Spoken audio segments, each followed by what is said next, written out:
Varsha, how are you? Hi Arpita, I'm good. How are you? How's Bangalore treating you? I'm good. Thanks for making time for this initiative, Varsha. Thanks a ton to you because such a lovely initiative. Thanks. Actually, we are just trying to get like-minded people, to talk about this issue.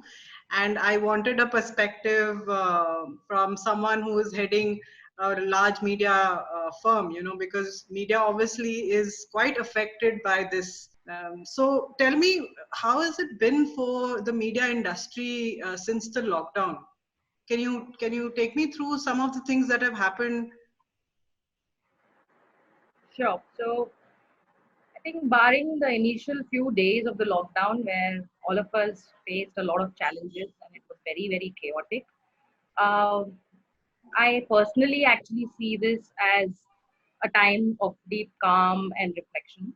I think it's a time to get back the balance of life right.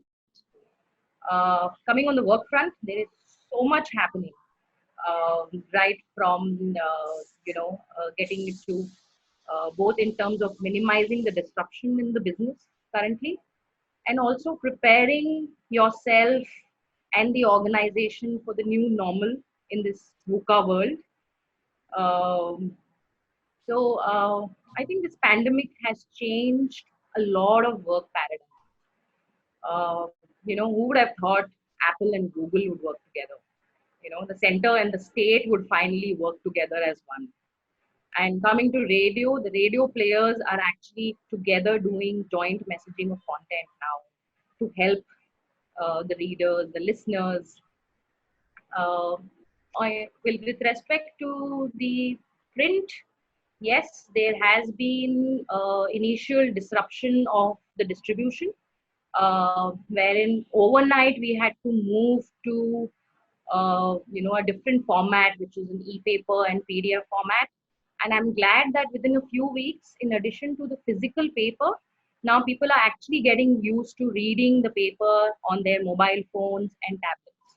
So you see, overnight we had to change from being so-called digitally challenged organizations to using digital first.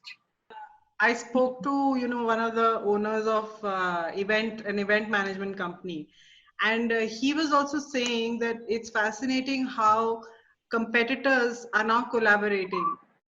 And of course, the second thing that you said was digital world has been forced on us, right? So, I mean, it hasn't impacted the physical distribution, this situation.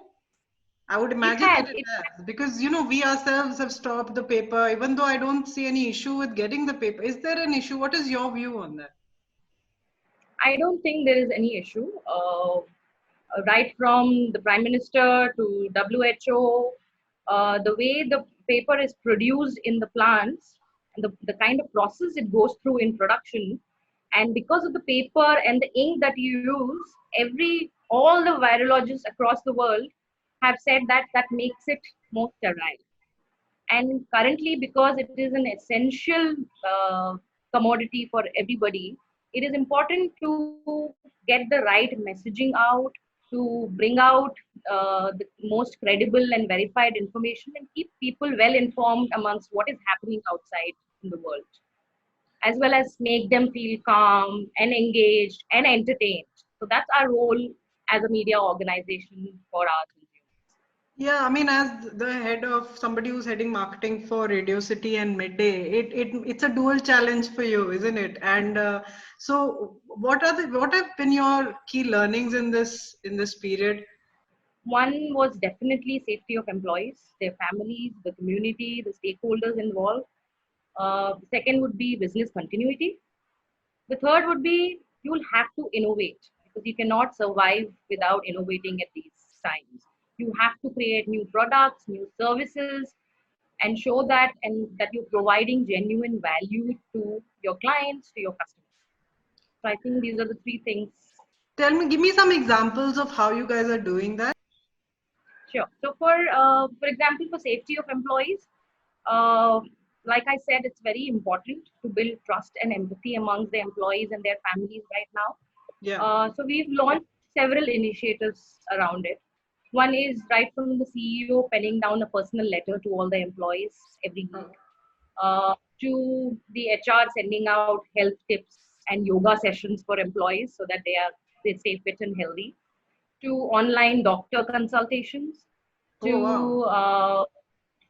to yeah, to in fact, because for parents it gets difficult managing the work and home. So we start our Zoom meetings with the kids coming in and saying hi to all the members, and then that's how. Is there anything else that you found very unique that is being done as an example? Like I said, one was the collaboration was for Apple and Google. With Yeah. respect to Radio City and Midday, so we immediately what we did for our clients and advertisers, we announced a 50% waiver to the brands who would like to advertise on radio and on print. So that's helped quite a bit. Then we've tied up, and a lot of entities and organizations have come on board to help us circulate the newspaper in form of e-paper and PDF, because that's also a nice value add that they can provide to their customers currently.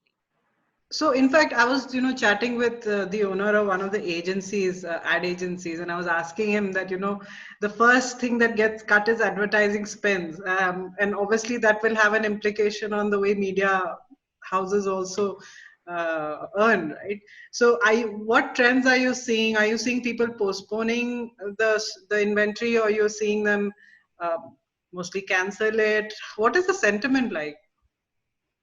Yes, definitely. I think the growth will be muted for some time. But going forward, I think we will see recovery in phases, which is first would be containment, then would come recovery, then would be normalization, and then finally we would move to growth that we were used to earlier. While monetization will still be a challenge, but I'm sure going forward, as we try ourselves to change all these work paradigms, it will improve and go back to the growth phase.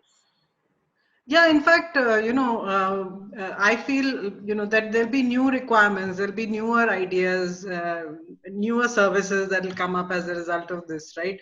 And I'm sure, like you said, media is adapting on a daily basis to this, because you guys are still in the thick of things. You're still in action.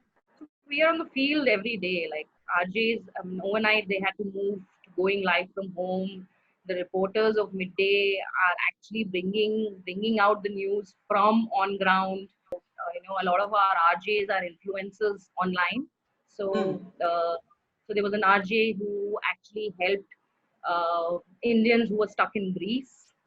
Some other Wow. RJ got a some other RJ got a call one day saying that we're not getting food by some of the migrants. He immediately tweeted to the health ministry, uh, and they were there to help them at the very next day.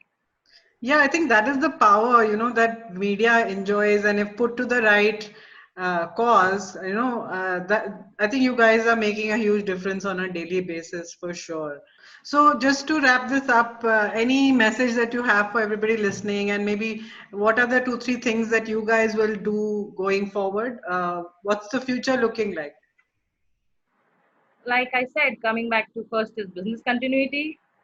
Second would be to innovate and relearn, not just for yourself, for your organization. Also, brands currently need to realize that this is not the time to be silent or be opportunistic. You need to think human. Every communication that's going out needs to be human.